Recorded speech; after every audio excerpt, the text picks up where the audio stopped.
Great skills again by him. Oh, marvellous goal by Lewis. Welcome to the Rangers Journey. Yes, a very warm welcome to the Rangers Journal. It is Monday, it is 6:30pm, and it's also game day, so it's a little bit of a different Monday pod today. Monday's pod is going to be focusing on who we should keep, but it's also going to be a preview for the upcoming Hibs game at Ibrox tonight, 19:45 kickoff, and it is a chance to close the gap, so we're going to have all that we know on Hibs. Hopefully we'll have the team sheet for you very shortly, and we'll have some slides on some players we should look at potentially keeping in the January window, because we all know a clear out is needed. So previewing the Hibs game and looking ahead to the team who we should keep. I've got two very special Rangers Journal guests with us this evening. So first of all, Jock, how you doing, mate? I'm good, Andrew. Thanks for having me. I feel a wee bit like a grunge here because I don't have my hat on. Did you get a lump of coal in your stocking one year? It's all right. You're in a safe place here, Jock. You can tell us. It's probably coming. It's probably coming this year. Well, good to have you on, mate. Good to have you on, even if you are a bit of a grinch. It's all right, mate. Don't worry. There's got to be a bad person here somewhere. Nah, I'm only joking. You're a good man. And last but not least, Ross. I think one of us has got to change, mate. Yeah. I think Jock didn't get the memo, did he? But hey, look, it's the time to be festive, time of year to wear a hat, and we can all dress up like Saint Nick. Sorry, Saint Nick is who I meant there. It's an easy mistake to make, mate. Don't worry. I thought, you know what? That's the thing. It's the time of year for Saints, isn't it? So, yeah. No, fair play, mate. Fair play. Good to have you all, mate. And good to have you all in the comments. I hope you're all feeling well on this Monday. It's very rare we have a weekend, actually, where Rangers aren't playing and we're actually feeling good. But actually, that probably has been a common theme, actually. When we're not playing, we're actually generally feeling a little bit better. But, hello, Wallace. Hope you are doing well. Nicholas, and, of course... everyone else, Theo Isaac, the man, the myth, the legend, in the comments as well. And of course, Gary Muncher of the Tav fan club, Santa Santa. Well, I think that was being sung last year at another stadium, and I think probably might be getting sung again this year. Lump of coal in some stockings this year. So don't forget, before we get into it, tonight's pod, as you can see in the bottom right hand corner, is proudly sponsored by the good guys over at Bluebells Bar, Puerto del Carmen in glorious Lanzarote. So when you're over into the sunny Spanish Canary Islands, you'll find a warm welcome at the only Rangers bar in Puerto del Carmen. Family friendly, eat, drink, chill or party, and yes, they show every Rangers game live, so there's nothing better than watching the Bears in the scorching heat, and I think we could all do with a bit of scorching heat now. The temperatures certainly are dropping, so when you're in Lanzarote, do pop in and say hi. And I think, did Colin make it back from there, guys? Because we saw Colin kept sending us videos from there, and I'm not sure if he made it back. He might still be there drinking, so fair play to him if he is. Fair play. Right, so while the Hoops were being humbled at Hampden in a 3-1 pump in V St Mirren because Nancy forgot his magnetic tactics board, we have the chance to close the gap tonight at Ibrox, potentially to 3 points, having played a game more. So big opportunity for us tonight. Jock, I'm going to come to you first before we look at some stats. How are you feeling for this one, mate? It's a strange one, isn't it? Because it's a Monday night and we're waiting on Rangers to sort of set the tone for the weekend, but it's not the weekend, so it's an odd one. In terms of tonight, I know Hibs obviously been at Ibrox this season. We've already beat them quite comfortably. So it'll be interesting to see how things go. As you say, it's a massive opportunity. We always seem to have these opportunities and we always seem to stumble or fumble our way through them, and we always seem to get a second chance. I don't think we're going to get a bigger chance in the next sort of run of games, where if we can string these wins together, get the points on the board, puts pressure and attention elsewhere. So this is a team, as you see, that's hopefully going to do that tonight. So There we go. So yes, there's breaking news. The team is in. I'll come to you in a second, Ross, but I'll just go through the starting 11. So Butland is captain tonight in goal, which can only mean one thing, that James Tavernier is not starting. So we have Aaron, Sterling, Deja, Fernandez. Looks like a back four. Then we got Magoma, Barron, Diamande, Moore, Curtis and Chimiti. So interesting there. Let's have a look at the bench. Kelly, Tavernier, Enciala, Raskin, Cameron, Asgard, Dowell, Gassama and Danilo. So Ross, I'm going to come to you, mate, first of all. Interesting team. Is that a kind of team you expected tonight? No, not really. I think it's going to be a lot more physical at the back. You've got, so it seems like it's going to be the classic formation that it seems like Rawl is kind of familiar with and comfortable with. So it'll be Aaron's wide right, Magoma wide left, of a back five in a sort of defensive third, and then a three going forward. So Sterling playing centre back. We know he can do it. I think we're all happy to see him come off the bench midweek there. A really strong player, really physical player. Will probably need to do a lot to establish himself in the team, but he hasn't got the toughest of competition at the back at the minute. I think they've been pretty dismal throughout the year. Barron, Diamande, and Barron and Diamande in the two, it looks like. So feels like that could be a little bit more attacking going forward, not having that third player in midfield, and then more outright. You'd think Curtis probably out the left and then Chimiti down the middle. So look, I mean, we can have our reservations about the front three and probably the front five. If you think about more Curtis and Chimiti versus the quality we had last year, I think it's quite a stark reminder of kind of where we are in this in this kind of position in this time of the year. Obviously January just around the corner there, so hopefully we can get some reinforcements in. It's going to be a big night. I think there's been some good performers there recently. I think Barron, who's obviously in shot, has been a standout of recent times. I think Magoma has also come into a bit of form. Aaron's also looking a little less shaky at the back, so it's a big night. Hopefully the Ibrox crowd's well up for it. I'm sure there will be, and we can do what we need to do and get it over the line, get the points on the board, all that counts. Yeah, definitely. That is all that matters at the minute. 3 points week by week at the minute. Jock, some interesting players in there. Obviously, we've seen Sterling in there, somebody that we know that can be a bit of a versatile player, can be a bit solid. As Ross was saying there, possibly likely to be a three in possession, a back five out of possession. What do you reckon? Creativity-wise, got Mikey Moore back in there. Do you think that could help Chimiti now, having a fire in Moore? I'd like to think so, because the guys, I was talking about this on Twitter earlier, and the guy's a good ball carrier, and he has that goal threat, and he's got pace as well, and he's an intelligent footballer, and he's coming into that sort of run of form where things are starting to sort of fall for him, and that it's not a bit of luck, it's just things start falling for you whenever you're playing well. And I think he's starting just at the start of that phase. Interesting to see, obviously, no Raskin in that lineup, so it'll be interesting to see how he does work with Diamande and Barron in there. As you say, there obviously is going to be a five at the back, and then it'll probably transition to the three then going forward, because you have your two wing backs pushing up the side of the pitch. Interesting that Gassama's not there as well, so I think he was probably due just to sit a game out and throw somebody else in there, just to see how they do. And Curtis, obviously, as we've seen at the start of the season, he has that ability to open up doors and get goals. So it's a different lineup, but it's an exciting one, to be fair. It doesn't look at the comments from what I'm seeing, but to me, I think this is going to be interesting. I really do. It could very well be. Ross, we've actually fared quite decently against Hibs this season, haven't we? Russell Martin got a rare win domestically at Ibrox against David Gray's Hibs, 2-0 in September, and then of course in October we managed to beat them away at Easter Road. Should this be another 3 points, or do you expect this to be a tougher game? Well, I mean, if you look at it on paper, Hibs have won the most recent game, but they had a couple of defeats before that. We're the most informed team in the league.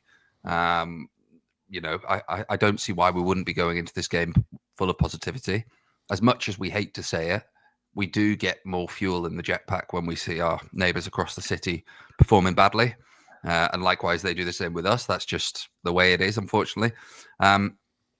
therefore, I think we will take a lot of spirit from that. I think we'll take a lot of, a lot of oomph and a lot of, I guess, a change in mindset. That, do you know what, this season is all to play for. Every game must be a must-win game. Now we know that under Martin things fizzled out, and I think there was probably a lot of people already slamming the door on this season and calling it quits for that. But I think what the players will see now is there is a genuine opportunity to do something this season. And God, what a what an outcome that would be based on where we were, say, 2 months ago, 3 months ago.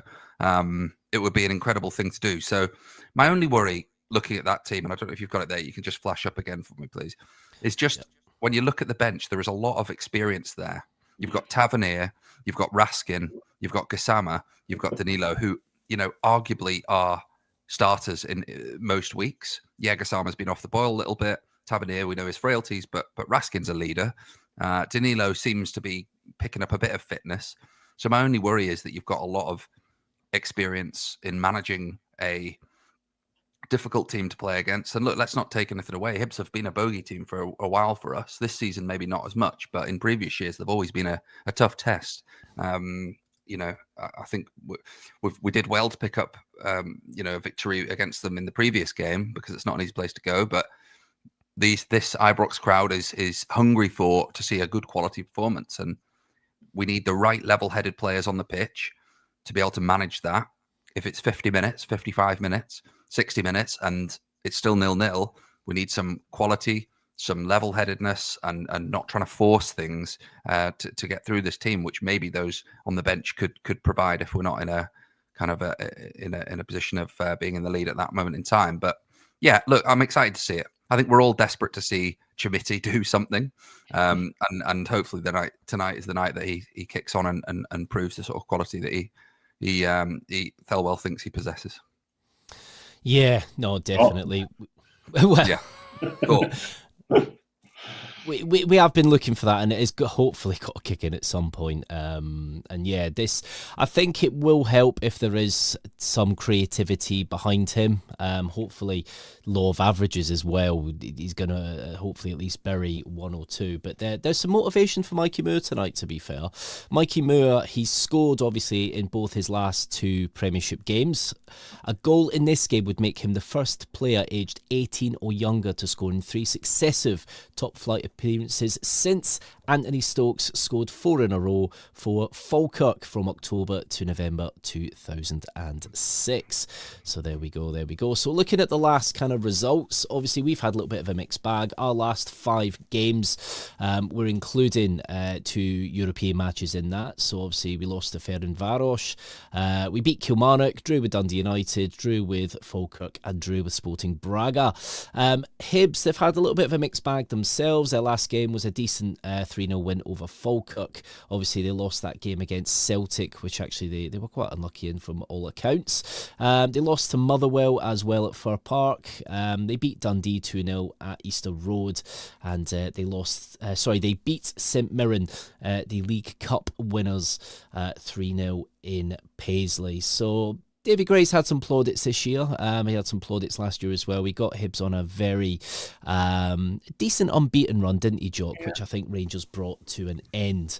But we always have this kind of thing when we see teams like Hibs, don't we? Teams like Hearts, we always have this thing where actually we never seem to play too well. But actually our last few results haven't been too bad against Hibs, and that 2-2 draw at Easter Road, we all know what happened there when the ball hit the side net. Should have been a goal, was a game-changing decision once again. We know that could have been played out differently. But what we're going to do now is we'll come back to some things about the Hibs game and some other things. We've got the team sheet. I'll just read it out one more time for anybody just joining us. It's Butland in goals. It's Aaron, Sterling, Dija, Fernandez, Magoma, Barron, Diamande, Moore, Curtis and Chimiti. It's a little bit of a different lineup tonight, so hopefully it's going to be one that entertains us as we aim to close the gap. So I'm going to leave the team sheet up for a second. So I'm going to kind of link this to tonight's pod, which was who should we keep? So we are looking ahead to the January transfer window. People will be busy in the background looking at who we're going to be bringing in. But you can't just bring in players, can you? You've got to look to also move some players on, especially some deadwood. Well, they might still have some value to them. So looking at this team sheet tonight, Jock, I'm going to come to you first. Is there anybody in that kind of back line at the minute? We'll start with the back line. Anybody that you'd be looking to keep in January? So obviously we've got Aarons there who's on loan. You've got Sterling, Deja, Fernandez and Magoma. So is there anybody that you're looking at straight away that you'd be looking to retain? Well, I think we've talked about this till we're blue in the face. Obviously, is the spine of the team, and it's key to any successful Rangers team is a spine, and it's certainly something I don't think we have this season. Whenever most of the back line's either on loan or it's not going to be here next year, there's no real commitment there in terms of contract. There's no value there. It's all loan players, and we're sort of it's jigsaw pieces at the moment, isn't it? For me, Magoma would be one. As not necessarily an understudy, but as a backup for an established left back. Magoma's come in, has done us a solid. You can see he's still quite young, but he has all the attributes there, and I don't think he's really put a foot wrong. So for me, it's Magoma, Aarons, myself. I wouldn't be renewing the loan, and I wouldn't be looking to bring him on board once the loan's up. But it's just he came out quite early on and had quite sort of negative things to say about the pressure and the fans and stuff. If you can't cut it with fan pressure, Rangers isn't the club for you. Shouldn't be in the door. The shirt's clearly too heavy, the expectations too heavy, and you don't have the mental, mental strength to deal with that comes along with the pressure of the Rangers shirt. Sterling, obviously, he's still contracted with the club. Obviously, it's good to see him back. We know his versatility. 100%. Glad to see him stay. Giga, no, not for me. Again, too many brain farts in there. Can't be trusted. And Fernandez is one. I think he needs to go out on loan and just get a run of games and just get a feel for professional football, because he still hasn't got many games under his belt. And I think, again, the environment at Rangers probably isn't the best thing for a guy that age, still finding his feet and getting those games under his belt. Needs a less pressurised environment, shall we say, where maybe a draw or a defeat isn't as bad as what it is up here. So yeah, I'm looking at sort of one Magoma in the back. Yeah, do you know what? I can see where you're coming from with that. I personally think Magoma has been a little bit of he's been one of our best players this year, and it's almost been a little bit silent, so to speak. I think he's just been very assured. Yes, he's not been phenomenal in every single game he's played, but he's just gone about his business quite well, and especially at a time where under Russell Martin not a lot was going well at all. I think he was a fairly constant performer, even if it was probably just above average at that point. Because I think there was a lot wrong in that team, and there was a dynamic that just wasn't working with the tactics and the players and everything. But yeah, no, I do agree there. I do agree. Ross, talking about Aarons there, Jock was mentioning, obviously Aarons, he had some comments that just didn't seem to really fit that of a Rangers player, that, essentially was saying that he's quite scared when he was playing. Didn't look too good. He looked okay in, I think, against Panathinaikos. That was probably about it. But in recent weeks, he's kind of grown into a player, or some sort of player. Do you think there could be a future for Aarons? He seems to like it here at Ibrox, according to a report about a week ago. Is there a chance for him? I think he'd have to do something remarkable in the second half of the season. I can't see him going back. I think it's clear that the players that we have in on loan are potentially going to be sticking around. I don't think Aarons cuts it. I just don't think he's the sort of quality that we need in. I'd rather be playing Sterling at right back if I had to than Aarons. I think he's got a mistake in him. I think his decision making is quite poor at times. There's no doubt he's an all right player. I could see him going to a championship team in England and doing all right and having a probably reasonably good career there.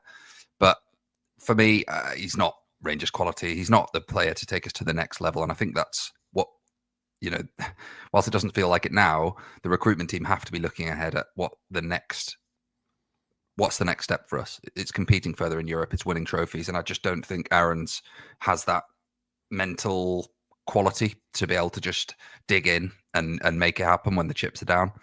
So he'd be one that I'd be looking to go. I agree with all the comments on Magoma. I think he adds a nice balance at left back.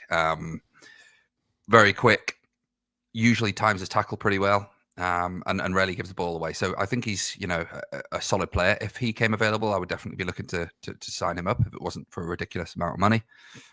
He's one that I would keep. Agree with Jock on Giga there. I think he's just this, like physically and he's got pace. He can play with both feet. He can play out. There has been moments that I've thought this guy's good. He's he looks decent, but it's those occasional moments when a player of his age and experience should know better, really, and it's just rash. You could probably afford one rash centre back if you've got a quality player alongside him, but when you've got a Fernandes beside him or a Suter or you start looking elsewhere. I mean, Cornelius will be a good acquisition, I think, when that happens, if we're led to believe that will happen. But I think, Fernandes as well, bit rash. I still think there's probably a good player in there, but again, should he be playing this amount of games for us this season? No is the obvious answer. And you've got Nsiala on the bench here, the forgotten man, who, potentially there is a player there as well. So, I think from a defensive point of view, there's a lot of work that needs to be done. You mentioned about Magoma there, and I think the reason that we've kind of overlooked it slightly is because he's not our player. So great, he's having a great season, but there's always that. Well, he's not ours. So great, we're educating and training a player to go and be utilised elsewhere, which is far from the sort of model that we want to be executing here. I noticed you took your Santa hat off. Is this some sort of protest now? Is this just to make me well? Oh, my head was hot. My head's getting enough, long, so my head was hot. So apologies. No. I have to do a sort of Napoleon Dynamite and just. I'd like to see the dance montage. You'd be good at that. I think you'd be good at that. You wouldn't. So obviously you mentioned there Suter, Ross. So Jock Suter, been at the club now for a good few seasons. Came from Heart of Midlothian, fairly solid player there. Obviously there's talk of an extension for his contract. What do you reckon? If a bid comes in, if there's an acceptable bid, would you let him go, or do you think that the team can still be built around him and he could potentially maybe become our Connor Goldson at some point, or have you seen enough from Suter to know that this is the limit of him? I'm really split on this because there was a pod that we done there. I think it was maybe last week, the week before, and I was totally against him. I was like, no, I want him gone. But then I don't know who said it, but somebody had said basically that we should give him the contract because we're going to need like a handover. We're going to need somebody in there who's got the experience, who's got the know-how, can pass that knowledge on of what it means to be at Rangers, and because we don't have many of those in the squad, really, when you think about it. And then it clicked for me. I was like, okay, yeah, I see the point and why you would offer him a contract extension. Now, it was supposed to, I think that the report was it was going to be in higher money. I would argue, hopefully not too much, because I don't think he's done enough to earn a wage increase on performances. Because to me, anytime he seems to be doing well, he goes off and he plays for Scotland and he comes back injured, and then we have to wait a couple of weeks and he misses some crucial games, and then we have to get him back up to speed. And it's a frustrating part of him. That kind of reminds me of the Ryan Jack situation where we got him up to speed. He was playing well, then he goes to Scotland and he comes back and he's injured, and then we start, and it was a repeating process. It was just a cycle we were in. So I think I'll err on the side of caution. I would go yes, retain him for that handover to the next recruits that are coming in January over the summer, and say, look, I've been here long enough. This is the lay of the land. This is what is expected of you. This is what you need to do. If you do this, the fans will love you. If you perform in these games, you've got a real opportunity here to make a name for yourself. And I think that's another one with Tav as well. I agree with, I think it was Doug made this point about Tav. We need somebody else in that to hand that mantle over. And I think that's why we should give Tav at least a year as well, just to steady the ship and see over the transition. So I would, yeah. Yeah, no, don't disagree with you there. It's a very logical way of looking at it. I think there's elements to Sutter's game that he could do more. I think a lot of it is tactical. Like we've seen before, where he can come forward and get a decent ball across. We used to see kind of Gold, some of them kind of cross-field passes. Used to see them all the time. I think he is capable of that, but I don't think he does it too often. There are some times though where he does kind of get a bit rooted to the spot, especially with some balls over the top. Sometimes he does get caught out a few times. It's something that we have noticed, but then everyone has frailties to their game. Maybe we highlight them a bit more because of the situation that we've been in. It seems to perform fairly decently for Scotland when he does play, and is likely to be going to the World Cup next summer. So yeah, one of them. It's an interesting one. Ross, looking at the midfield now, we'll look on the team sheet for tonight. So we've obviously got Conor Barron, Mohamed Diamande, Mikey Moore. Well, I guess it depends what you would look. You'd probably class Mikey Moore more of an attacker in that situation, but we can kind of include middle and front here. So Mikey Moore, Curtis, and Chimiti. Any key players in there that you're looking at that you'd be looking to keep a hold of? Yeah, I think I'm a big Barron fan. I think he's a player that could potentially be around for a long time, and I think he's got the attributes to make it here. I think what you got to remember is he's still a young lad. He's still young, playing in that position in the heart of midfield. But I think he's the sort of player that you could see if he hadn't have gone to Rangers, he probably could have gone to Italy, done that progressional route, and I think there was a few suitors for him there. So I'd like to see a team that incorporates Barron's qualities. I think him and Raskin play really well together. So there's another player that I'd definitely be trying to keep hold of, Raskin. He's probably the player with the highest value in our club at the minute, you would say. And someone that's definitely got a fair share of admirers on the continent and could definitely go on to bigger and better things. But you need to retain that quality. You need to build on the quality and build teams around those players. Mohamed Diamande, I've been a critic of for a while now. I'm sure that's no secret here. I'm not 100% sure what his role is in the team and in the club. I don't really know if he's a box-to-box midfielder. I don't know if he's more of a neat and tidy midfielder that allows others to sort of develop the ball forward. I don't know if is he a 10? I'm not sure. I don't think anyone really could give a straight answer on that. So I'm trying to be as sort of objective here as possible about his qualities and his kind of challenges. But for me, I think he's had enough chances in the team for someone that was brought in with a lot of expectation, and I don't think he is progressing as a in terms of quality at Rangers. So I think for him and for Rangers, it's best that he would be moved on. So that's one that I definitely think you would be able to get a bit of value for, but and wish all the best and hope he goes on to have a good career. For the front line, I think Mikey Moore is he's a quality player. I think there's no doubt about that. He does things that probably there's not many players in the Rangers team could do from a technical point of view. I think he's very good running with the ball, good with his right and good left foot. Usually when he shoots, it's on target. So I think he'll have a really bright future. What I do notice when he sometimes plays, and especially in Europe, is he often looks like he's playing for himself. I don't think he really, I think he's still trying to put himself in that, look at me, I'm in the shop window, I'm in Europe window, and really trying to impress, which is fine. But, we're a team with ambition. We're a team that wants to create a unified approach via our play. And I think that can be a little bit disruptive. But as I say, there's no doubt. And, from a balance point of view, that he has a lot of quality in there. Finlay Curtis, usually has an output. Jock, you mentioned that earlier. I think when he plays, he nearly scored against Ferencváros during the week there. He usually comes on, he usually does something. He's quite direct. He's a bit old school, which I think is quite a nice element to have in your team. Again, I think he's someone that if he wasn't at us, there'd be a lot of teams that would be looking to take a chance on someone like that, because I think he's got the raw ability to really be a high quality player and take big steps in the game. And then Chimiti, I'm not going to go over the top with it. I don't think he has a future at Rangers. I think he should go back and get a diploma in something else, because football clearly isn't what he's best skilled at. So, not his fault. Can I just add? Not his fault. He's been signed, and he obviously has the self-belief that he can be a good footballer, but it just hasn't happened for him. So he wouldn't be one that I'd be looking to keep on. Yeah, I think when you compare players, for example, like Chumiti and Diamande, you could see what promise Diamande had coming through the Right to Dream Academy, you know, playing in that good team at Northumberland. You could see the kind of pathway he'd kind of come through.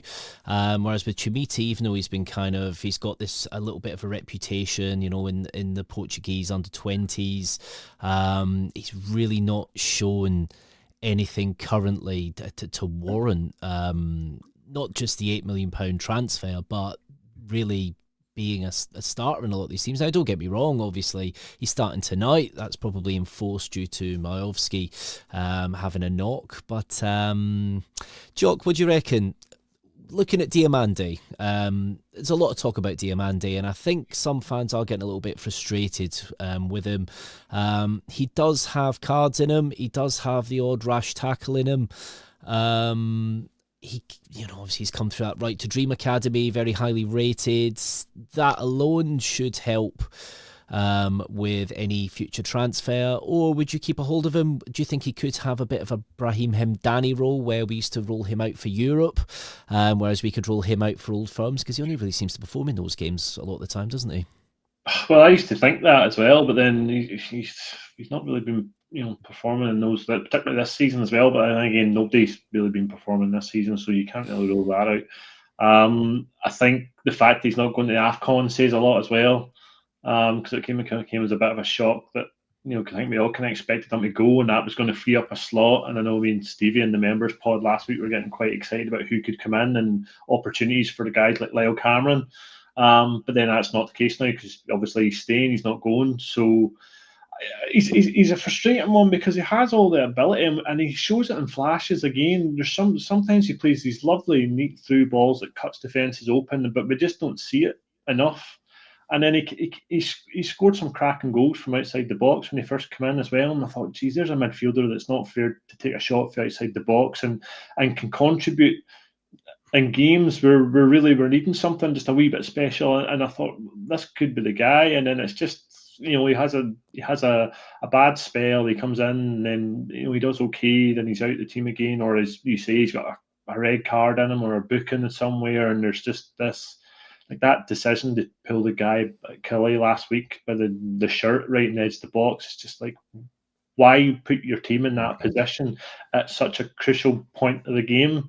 For me, it's just not worked. It's just another one of these ones where we've seen the potential, probably looks great in these, you know, stats that the scouting teams look at, and it probably looked like he's going to come in and be a world beater, but it's just not worked out, and it's just one I think we need to take the hit on and try and get some sort of money for him. There'll be somebody out there who probably is an admirer, and hopefully we find that person, because we can, you know, sell him and get a good bit of money in for him, then we can use that and just bring somebody else in, and we try again, we go again in that position, really, don't we?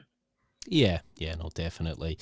Curry was asking, is the Hibs 11 out yet? I can read out the Hibs 11 for you. So in goal, Raphael Salinger. Then it's Grant Hanley, Warren O'Hora, who's the captain tonight. Ellie Ewan, Kieran Bowie, Chris Cadden, Jack Ardale, Jamie McGrath, Josh Mulligan, Jordan Obita, and Dan Barlasa.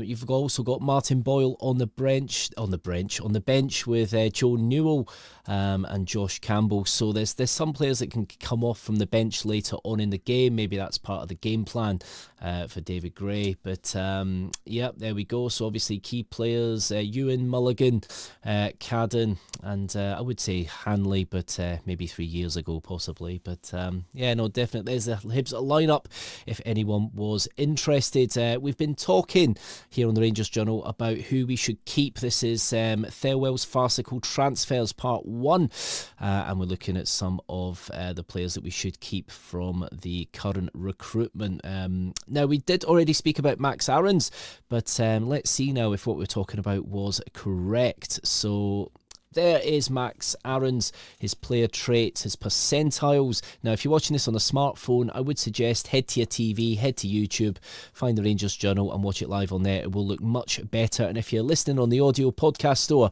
do the same thing. Head to YouTube. The video will be there as well after it is live. So there we go. So we can see his career journey. Obviously Norwich, Bournemouth, and then on loan at Valencia. Ross, looking at his player traits there, has a lot of touches, not a lot of chances created though for a wing back. What do you reckon there? Anything you pick out from there?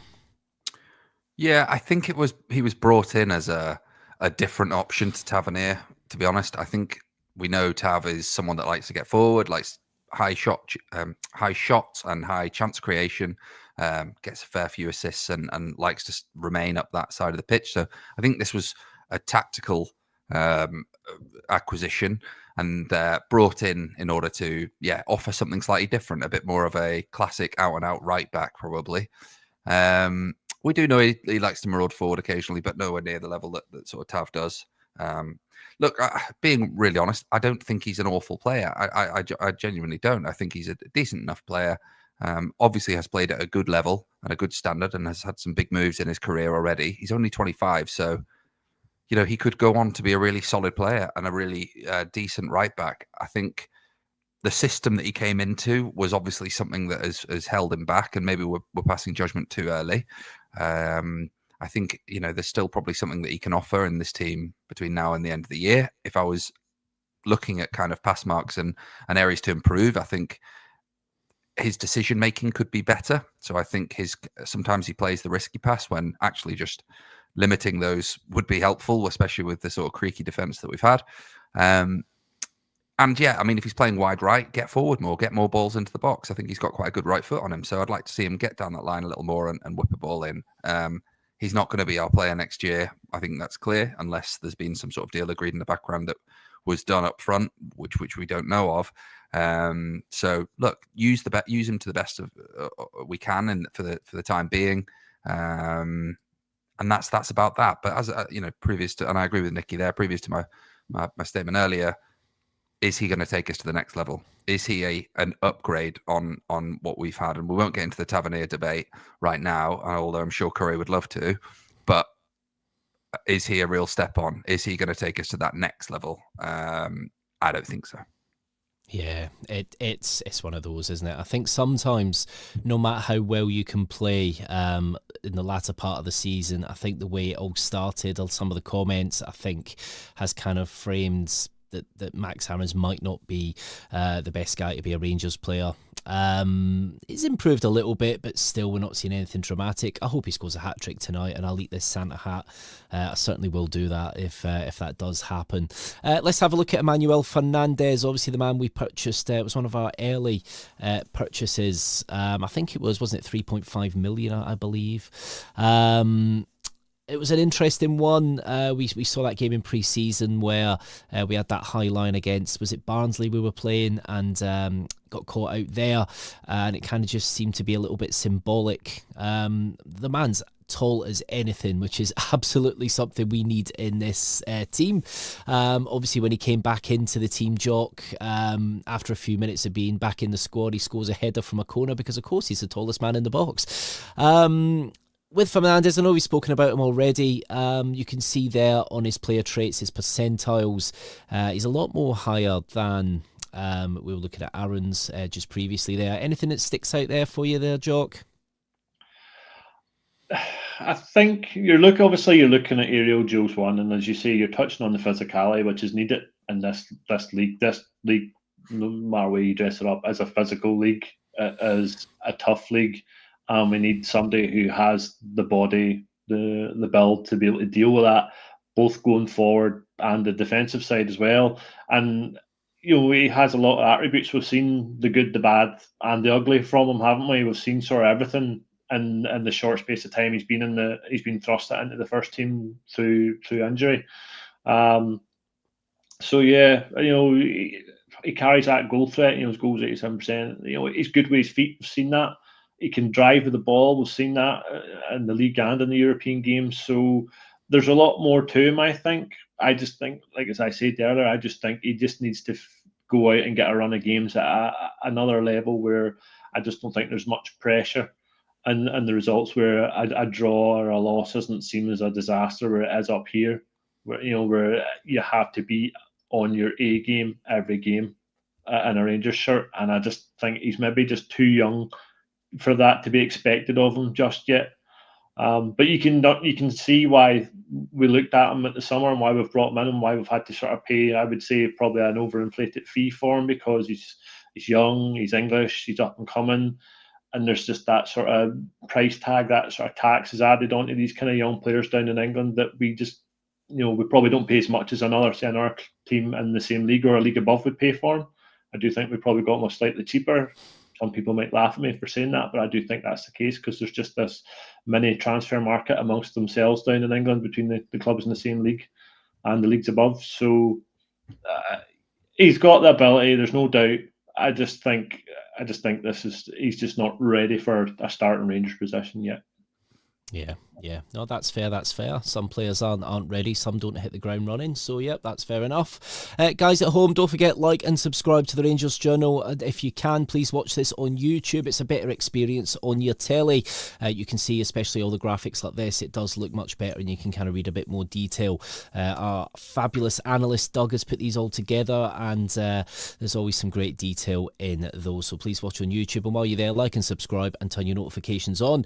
This is who should we keep in the January transfer window. We are looking at the squads because, of course, there are going to be outgoings, there are going to be incomings, and we do need to look at who we would look at keeping, because there's probably more we want to go out than we possibly want to keep based on the performances so far this season. And, of course, if you want to push on and attempt a challenge on the title, which sounds mad to say after most of us thought the title was done probably in October. But also we are talking about the Hibs game as well. Hibs are at Ibrox tonight for a 19:45 kickoff. We've had the Rangers team. I'll put it up again one more time. It's Butland in goal, who is the captain tonight, as James Tavernier is benched, with Gassama probably to give the guys a bit of a rest. So it's Aaron, Sterling, Dija, Fernandez, Magoma, Barron, Diamande, Moore, Curtis and Chamiti. Subs are Liam Kelly, James Tavernier, Clinton Inciala, Nicholas Raskin. We've obviously got Cameron, Asgard, Dowell, Kieran Dowell back in there. There we go, a name I haven't seen in a while. Gassama and Danilo. Obviously, we've seen the Hibs team. I did mention the Hibs team earlier. It's 3 changes for the Hibs side that started the 3-0 win against Falkirk last time out. So they had a fairly decent win at Falkirk. But Bashiri is missing a key player. Jock Bashiri, he's always given us a bit of a handful. Will he be a miss for Hibs tonight? I think so. Like you say, he's always given us a handful. He's big, he's aggressive, he's got that physical presence that sometimes our players have struggled against. And it's usually at Ibrox he puts in a shift like that, isn't it? So yeah, I do think it will be a big miss. It's something we'll obviously want to try and take advantage of, and take advantage of that fact that there's not going to be that sort of familiarity within the defence. So hopefully something we can use to our advantage. Definitely. And as I mentioned earlier, Martin Boyle's on the bench. Ross, could he be deadly against a tired Rangers team later on in the game? He usually causes quite a lot of chaos when he comes on, doesn't he? I think he's got that raw pace that doesn't seem to be leaving him as he's getting older. Has he got the full 90 minutes in him? Probably not, but he definitely always creates a bit of chaos. I'm just hoping that we get the game dead and buried in that first half. Few goals on, rotate the players through. I'd love to see Lyle Cameron get a bit of a game time tonight. I think he's one player. You look at Diamande in there, and I just think Cameron, I'd much rather see him in there. But yeah, to your point, look, the lad that always comes on, he always gives us a bit of a go. He's obviously scored quite a few goals against us previously. So let's hope we can keep him quiet. Let's hope the game's done by that point, and it's like a training match. like a training match. I'd love the sound of that. That'd be absolutely brilliant.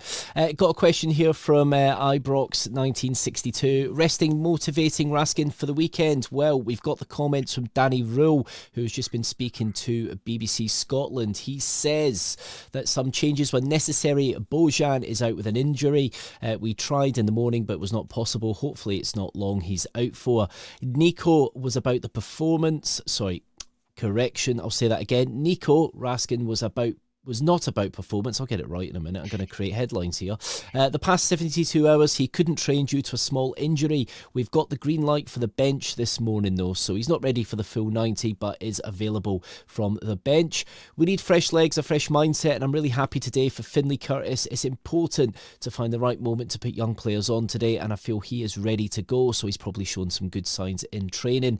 Dujon Sterling will play in the defence today, but we know he cannot play 90 minutes. It's good for me to have a player who can play across many positions on the bench like James Tavernier. We're trying to make the gap closer and closer with the league leaders. If we take a good win today, then we will be in a good way. So there you go. That's Danny Rule's comments.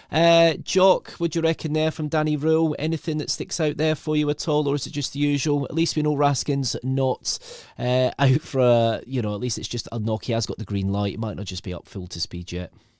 Yeah, he's talking sense, and he's just trying to keep the expectations as what it is. We need to just try and claw back the points and try and get back up the table as quick as we can.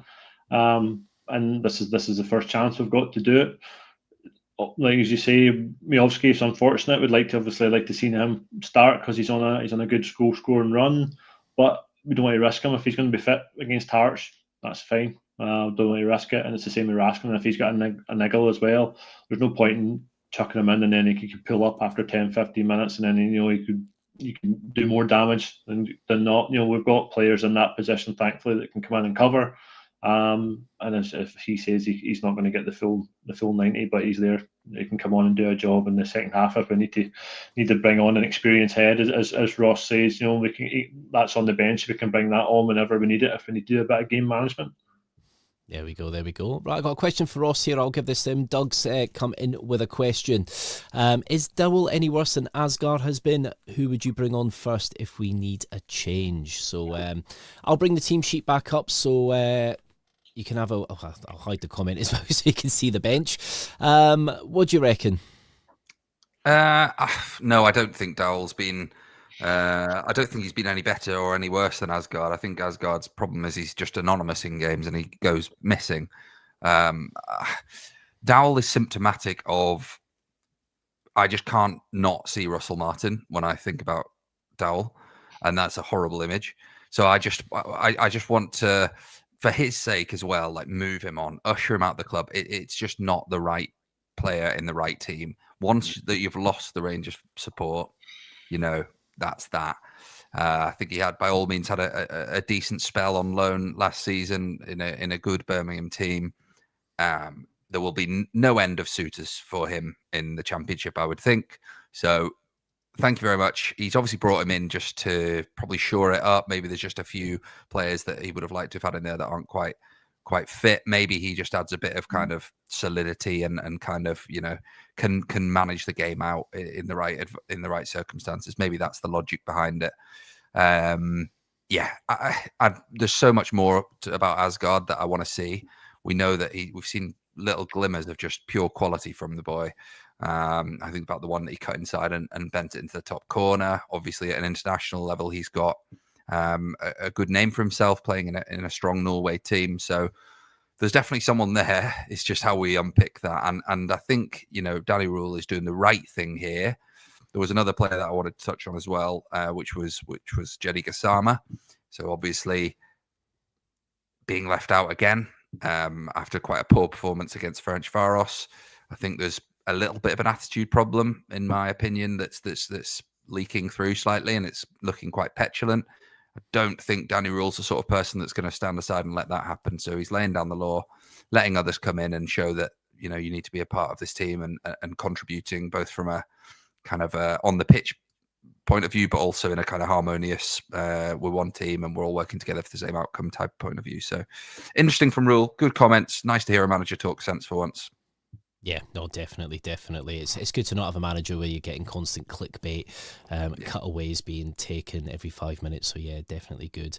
Nikki, what you doing? 2-2 for you tonight? Come on, Nikki, come on. Believe. It's the time of year for believing. Come on. It's not going to be 2-2. We're going to get predictions just towards the end. Don't forget, we're also talking about who we should keep this evening. And I've got a couple more slides. So we've got about 10 minutes left because obviously everyone will want to be starting to watch the game and the build-up. Now, this is an interesting one, Jock. This is a player that I really enjoyed seeing before I saw him come to Rangers. I was so happy we were linked. A player that's been kind of in and out the team, but somebody that's kind of in recent weeks started to become a little bit of a useful player to utilise. I'm talking Nadim Bajrami. Now, initially, Jock, what's your thoughts on Bajrami? Albanian international, of course. Not exactly set the heather alight, has he? No, he's another one of those ones that's come in with a sort of good reputation. Obviously, he scored that goal at the Euros, didn't he? Against Italy, one of the fastest goals in the Euros, and I thought, right, okay, this guy's going to decent. I'm advocating that any Rangers team we have should have international players in all positions because that's what we want. We want that quality players that are representing their national team every international break, and that's the sort of standard we want. And he's one of these guys that fits that mold because he constantly in his national team, even though he's been in and out of the team for us over the 2 years that he's been here now. He's come on to a game, particularly this season. The last couple of weeks, he's come in, and then of course he gets knocks him back. So it'll be interesting to see how he gets on. He has ability. He has technical ability that we're missing. He can score goals. He can link up play, but I don't know. They're just hasn't seemed to work out for him in the Rangers shirt at all. And he played last season. His best game last season was a man marking job at Ibrox against McGregor. Granted, it served its purpose. We won the game. We won the game at a counter.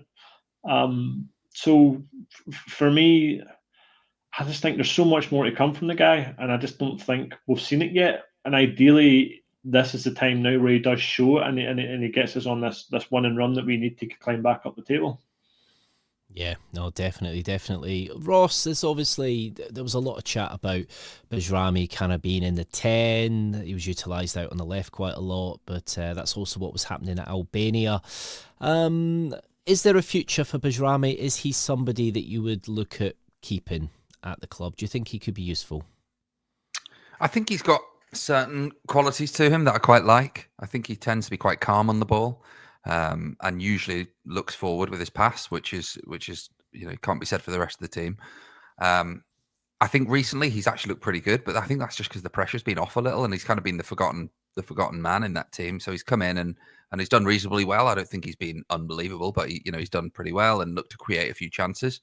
He just strikes me as a very, very confidence-based player, and to be a successful Rangers player, you've got to just have the strength and fortitude of mind to just block out the noise and perform.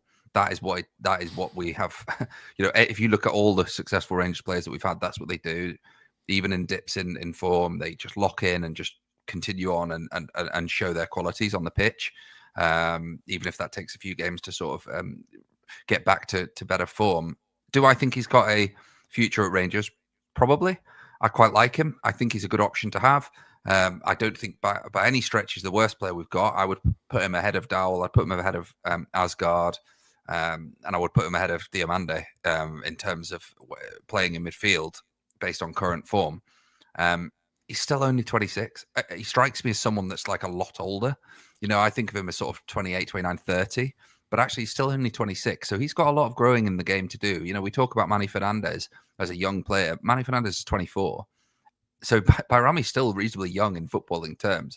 And I always think with players who don't necessarily have a huge amount of pace, they don't have the pace to lose. So if he can just continue and develop his game and find the right position for him, I think he could be an asset. I think there's been times when he's actually looked really good and really high quality. I remember a goal he scored away up at Pataudry It was a brilliant goal. So he has got the moments in him, and he has got but it is confidence, and he needs to just lock in, focus on himself, build up his strength, build up his power, and just keep honing in his craft. Because I think there is probably a decent player in there, and I think definitely someone that you would have on your bench with. And I don't think you'd look at it and go, okay, the bench is weak. I think you'd still say he's a quality player you could bring on, and would have the assets to be able to change a game if needed. Yeah. Oh, well said. It's definitely somebody I've always kind of admired, but there have been times where I guess it's not just him. The football's been turgid as well, which hasn't helped, because as you say, he's somebody that does look to go forward, somebody that does look to create, but when nobody else is doing it, you kind of get a bit stuck yourself, because you can't do it all yourself either. So, yeah, right, the next person, the final player we're going to look at tonight on a slide is somebody whose contract was initially till 2027. It's been extended by a year. I think we all know who this is now. There's no big mystery. It's been linked with moves to the Premier League. Leeds United allegedly interested. Tottenham, Aston Villa allegedly credited with interest in the past week. Whether that's true or not, who knows? I'm, of course, talking about Nicholas Raskin. Now, Jock, this is probably the one that is quite a difficult one, really. Would just straight off the cuff here, Jock, should we keep Nicholas Raskin or should we cash in? Cash in. I think he, next to Egeman at the start of summer, they're the two were our biggest sellable assets. Obviously, Egeman, you thought would have been more, but Raskin's one of these ones where he's managed to get himself into the national team and play him beside De Bruyne while playing for Rangers, which is no mean feat. But it just shows you that international players can get into their national teams while playing for Rangers, particularly in a Belgium team that's ridiculous quality and it's flying, and then it's probably going to be one of the outside favourites for the World Cup this year. And obviously we want Nico Raskin to go at the World Cup, but we need to find that balance where we need to sell. Well, they say the iron is strike when the iron's hot. So this, as I say, and I think this is the time now where he's not exactly in great form at the moment, but his value is still quite high. And I think, yes, as I could see what Scott's saying, keep him to the end of the season by all means if a decent offer doesn't come in.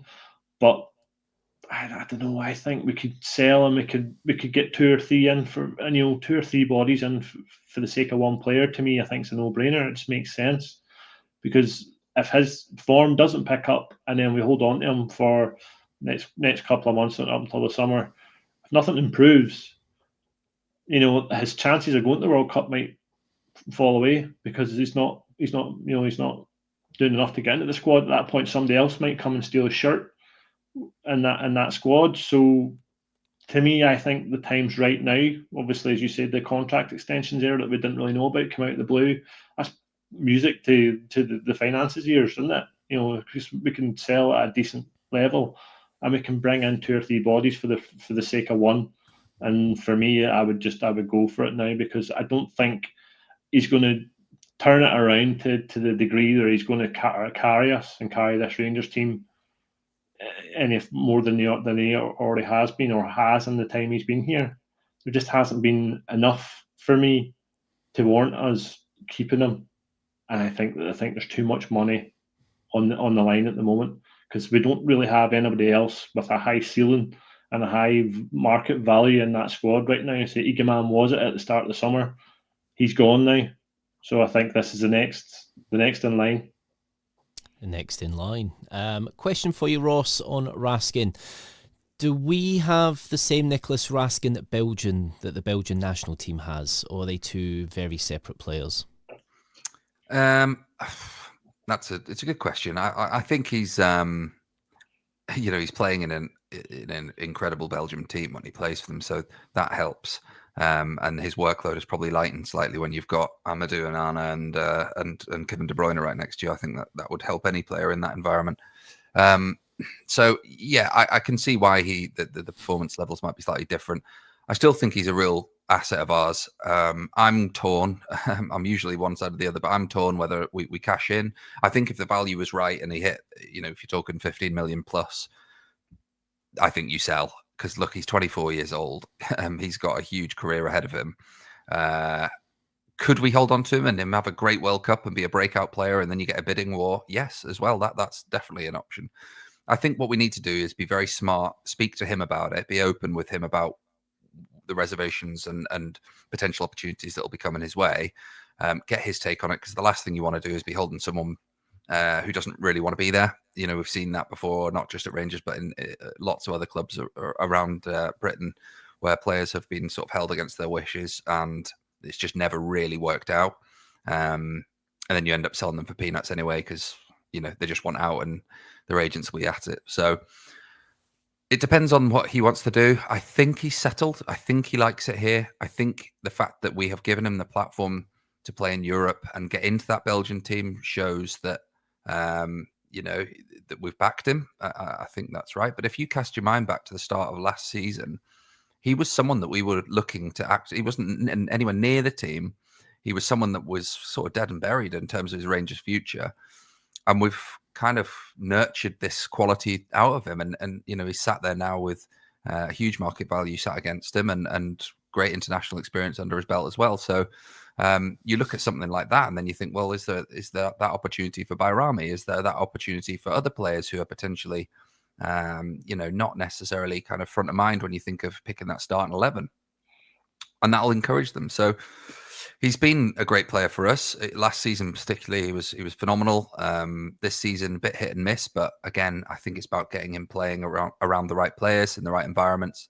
There's no doubt of his qualities, and that's not just from a defensive point of view. He's scored some great goals and proven himself to be quite the foil in the air as well. So, yeah, if I could, in an ideal world, and we had all the money in the bank, I would keep him, because I think he's a real good player, and I think he enjoys playing for Rangers. But I understand the financial implications of not selling him. There's no doubt we're going to be busy in January, and other teams who potentially are at risk of relegation might think, right, we really need to act here, and therefore there's an inflated figure there that you could you could sort of jump on. So caught down the middle, really, for me, Andy. Yeah, it is a difficult one, isn't it? Because you think, you know, you could maximise after the World Cup, but then he could be played in the first game, in the first 5 minutes of the World Cup, and break his leg. You don't know, do you?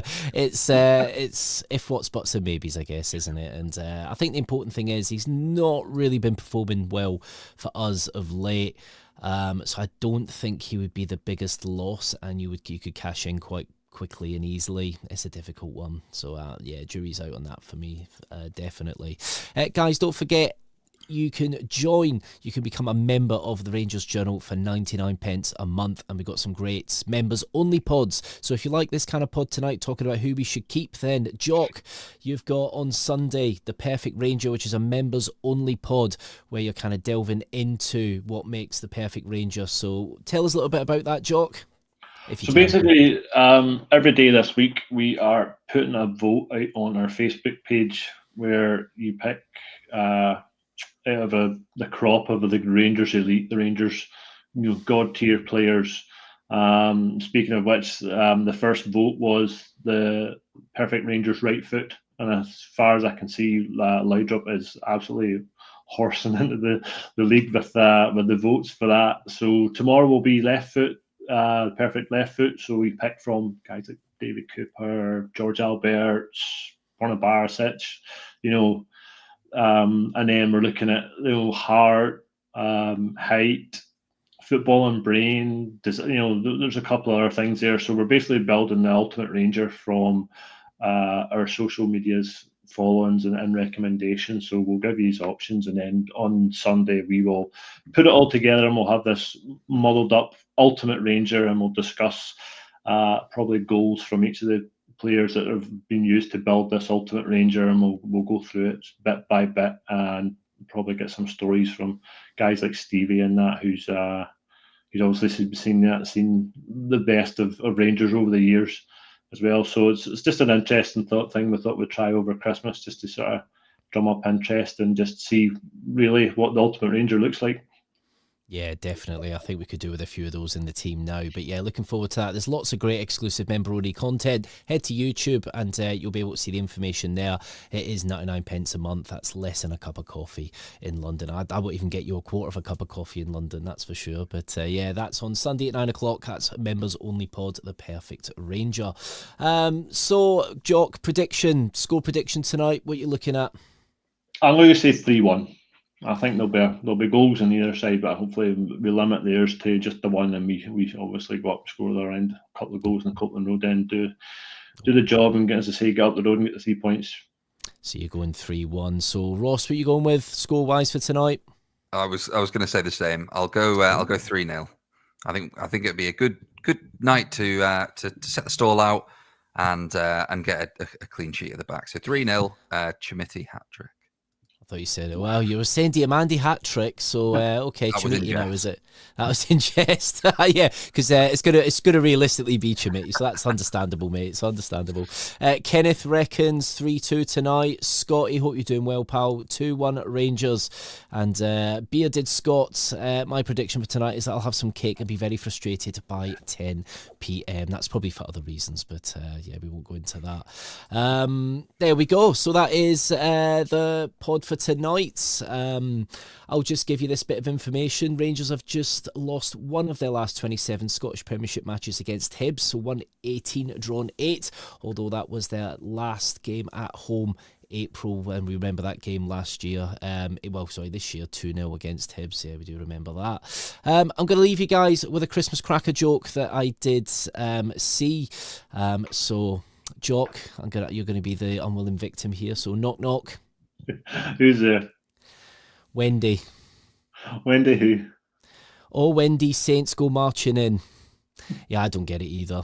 There we go, guys. Every night is Rangers Journal Night. Jock will be back with the post-match, and I'm just going to go and bury myself now behind the sofa and watch Rangers.